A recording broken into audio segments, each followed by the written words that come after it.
নিয়েছে।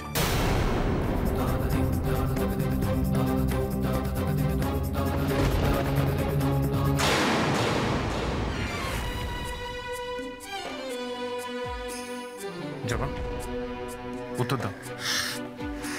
তুমি জানো টাকাটা কে নিয়েছে? তুমি জানো আমি জানতে পারলে অশান্তি করবো, তার জন্য তুমি আমাকে না বলে তত্ত্ব সাজিয়ে টাকাটা ভরতে গেলে, তাই তো? জবা প্লিজ, এইভাবে অন্যায়টাকে প্রশ্রয় দিও না। দেখো, আরো কোনো বড় অঘটন ঘটতে পারে, তার জন্য বলো, প্লিজ বলো কে নিয়েছে টাকাটা।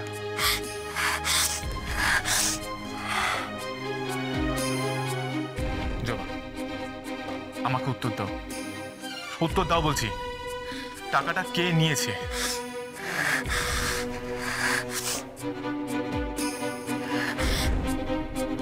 আমি সেদিন না, আসলে জানিস তো আমার মাথাটা না যন্ত্রণায় ছিঁড়ে যাচ্ছে। আমাকে এক কাপ চা দিবি? হ্যাঁ, আমি টাকাটা নিয়ে আসছি, কেমন? আমি রাখছি।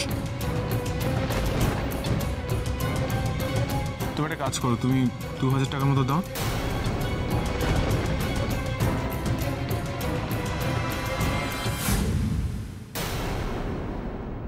দিদি, তার মানে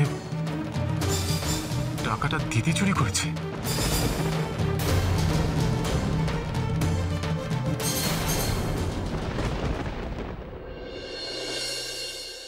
দিদি তোমার কাছ থেকে টাকা চুরি করলো?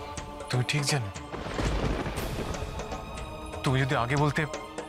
আমার কাছে তো কোনো প্রমাণ নেই ছোটদাবাবু, যেটা আমার কাছে প্রমাণ নেই সেটা আমি কেমন করে আপনাকে এসে বলতাম বলুন তো? আমি তো নিজের চোখে কিছু দেখিনি। তবে দিদি এ ঘরে এসেছিল, আমাকে চা করে দিতে বলল। আমি যখন চাটা নিয়ে এলাম দেখলাম দিদি ঘর থেকে হনন করে বেরিয়ে কোথায় একটা যাচ্ছিল। ফোনে ফোনে কার সাথে একটা কথাও বলছিল, টাকা পয়সা নিয়ে কি সব। তারপরে ঘরে এসে দেখি যে 5000 টাকা নেই। নিজের বাড়িতে নিজের দিদি তার ভাইয়ের ঘর থেকে টাকা চুরি করছে? বাহ, আমার মা বাবা তো কোনোদিন এই শিক্ষা দেয়নি, কখনো না। হঠাৎ এতটা অধঃপতনে গেল কি করে? কিসের জন্য? কিসের জন্য আজ টাকাটা চুরি করলো সেটা আমাকে জানতেই হবে। হ্যাঁ জবা, জানতেই হবে আমাকে। ছোটদাবাবু, ছোটদাবাবু, দোহাই আপনার, আপনি এই কাজটা করবেন না, দোহাই আপনার। তুমি সরে যাও।